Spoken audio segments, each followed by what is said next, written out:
So I'd like to welcome in right now former federal prosecutor Mitchell Epner. Mitchell, great to see you. Thank you for your time on this. So we took a live look there. We saw the lectern. We are waiting for the minority leader to come out, speak on this. But we know that this is a new attempt by Senate Democrats. They're really trying to use this law to force the DOJ's hand to basically give more information related to Jeffrey Epstein. What is your reaction? Will this force the DOJ to do something? So this entire process has been bizarre from the beginning.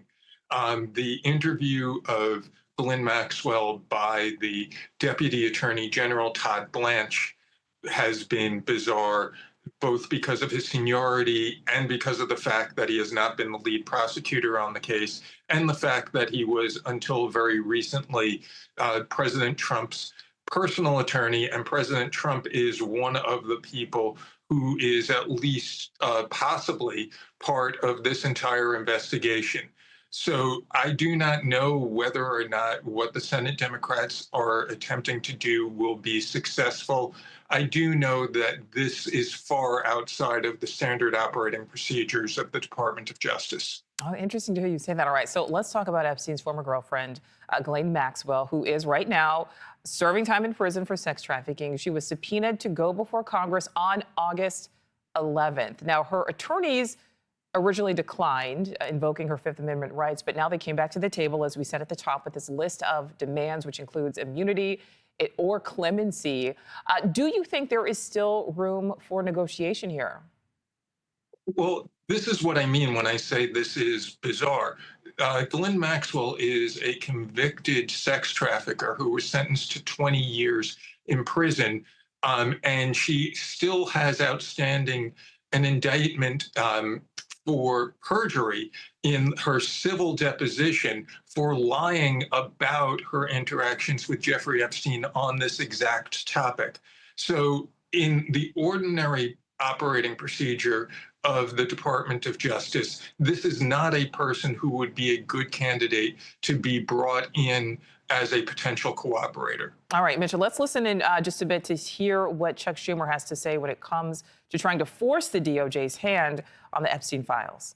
In invoking a century-old and little-known law known as the Rule of Five to compel the Department of Justice to release the full and complete Epstein Files. Under federal law, when any 5 senators on the Homeland Security Committee call on the executive branch must comply.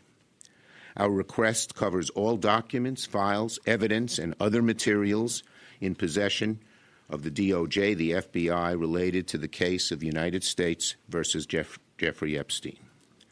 While protecting the victims' identities can and must be of top importance, the public has a right to know who enabled, knew of, or participated in one of the most heinous sex trafficking operations in history.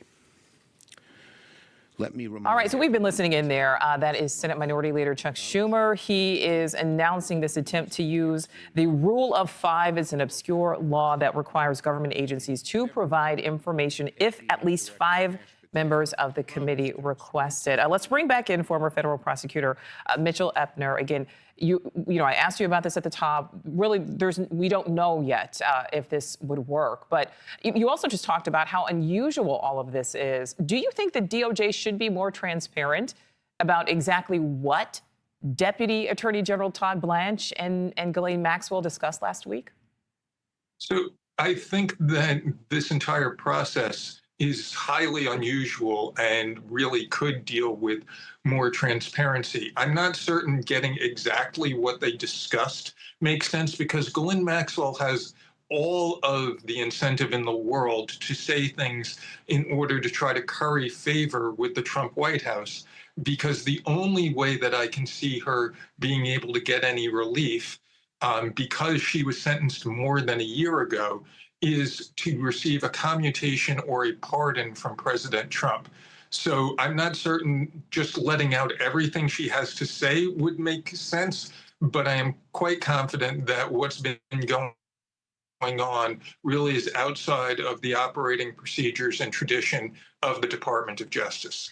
All right, Mitchell, I'd like to listen to some of what President Trump said yesterday. This was on Air Force One as he was coming back from Scotland. He was asked about one of Epstein's accusers, Virginia Giuffre.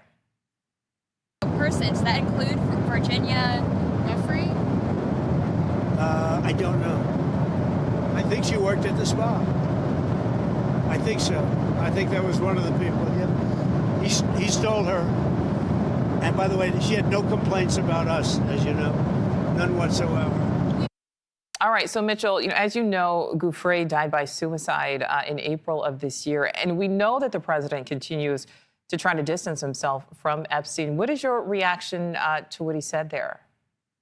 So back when I was a federal prosecutor, I led sex trafficking prosecutions in the District of New Jersey.